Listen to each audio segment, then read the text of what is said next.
Alright, so today we're going to show you a feeding. Aurora is geared up and ready. So we're going to... There you go, baby.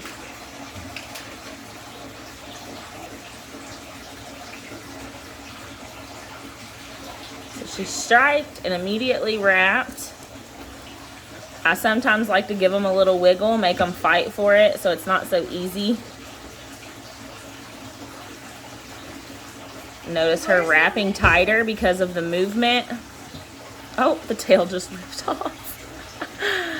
That happens, unfortunately.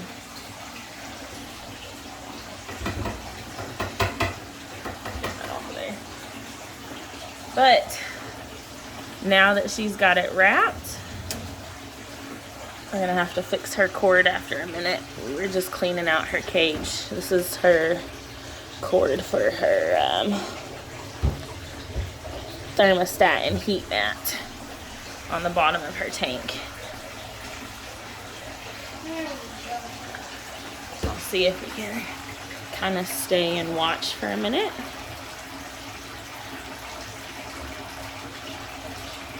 Without disturbing her.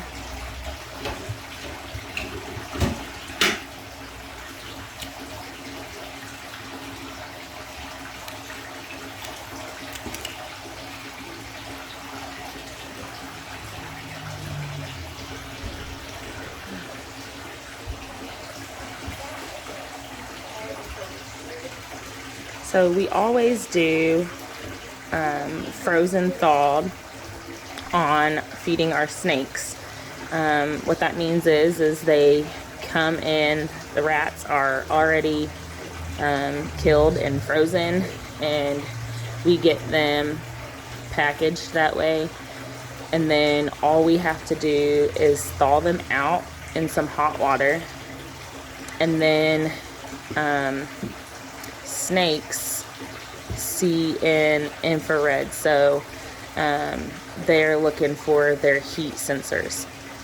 So clearly, if you just thaw out a frozen rat, it's going to be cold and wet and gross, and they're not going to really pick up on that.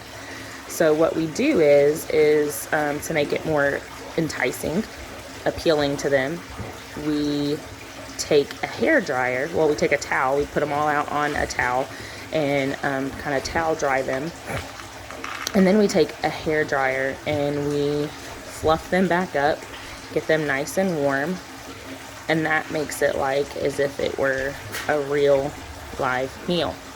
Now, the reason we do not feed our snakes live is because that mouse or rat, whatever it may be, can turn around and bite our snakes, and that could cause infection. It could cause all kinds of problems, and we could end up with a hurt animal and possibly end up having to take it to the vet. So we don't ever want to do anything that could cause harm to them.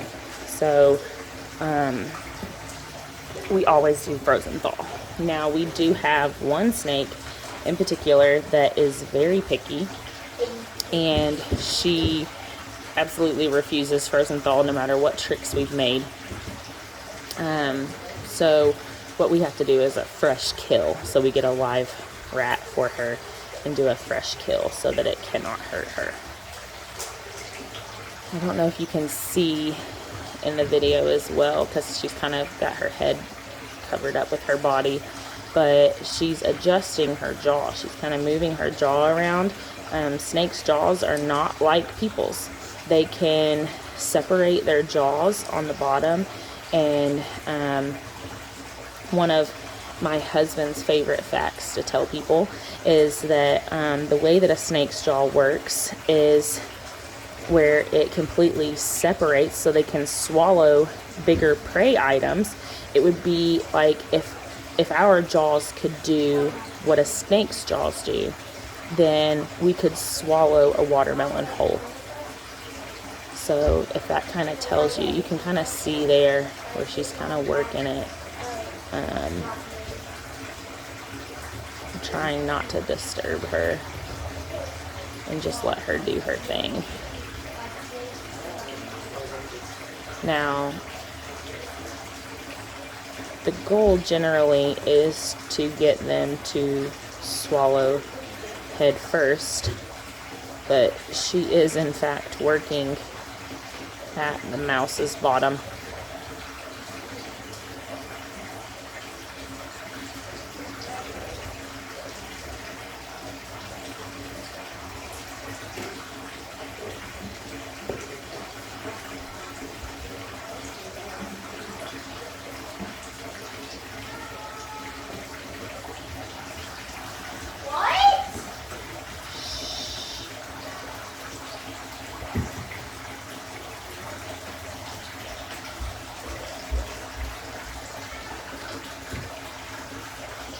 She would completely cover up her eating process with her body while I'm trying to record. I'm not going to make it easy on you.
You can see her working her jaw there to move it down her throat.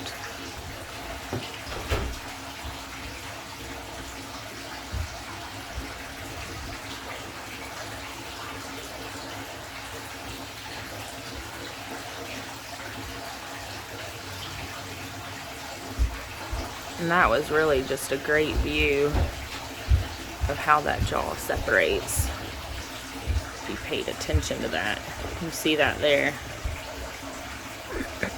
where it's separated on the bottom. Now she can spread it apart. Look at that. What a good shot.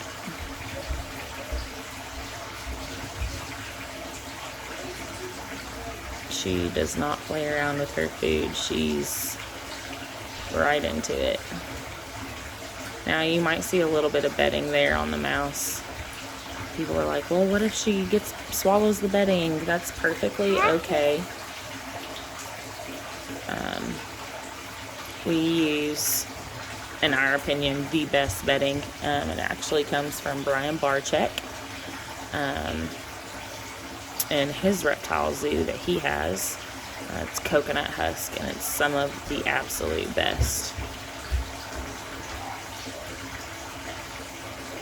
And this stuff is, it's so fine that it really, just a little bit of bedding like that is not going to hurt them.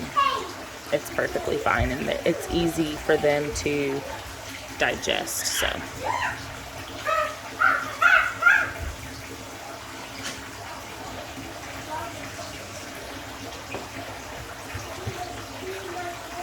She's definitely making up for the lack of view in the beginning. Now we're getting a much better view of it all. Literally, like, looking straight down her throat. It's pretty cool.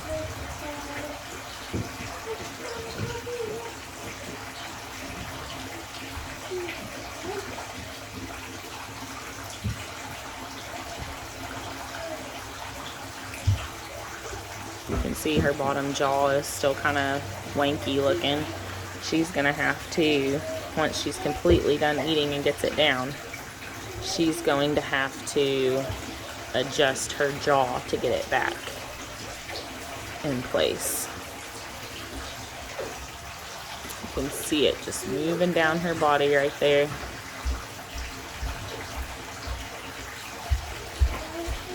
literally get my finger in here, right there, moving down her body.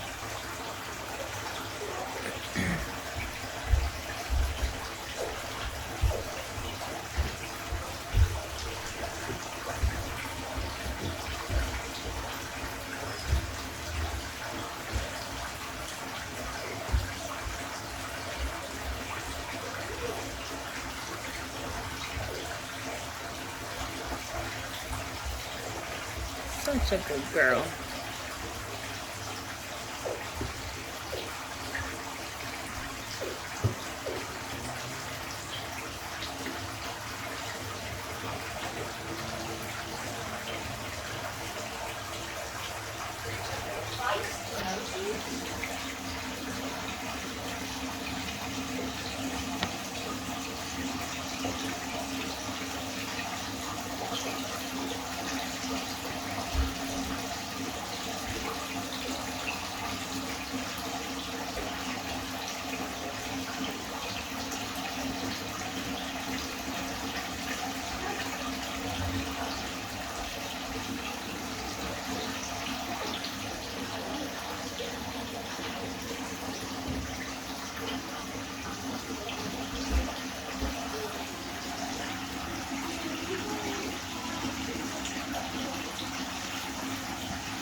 How neat is this, guys?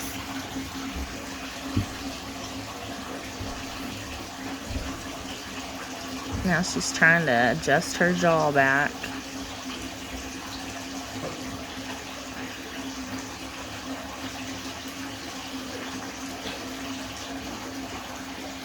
I think she got it. No, not quite.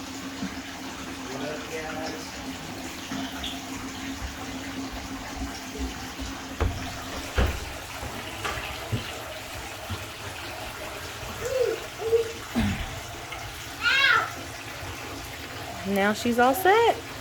Back to normal. Now we won't handle her for the next 2 days.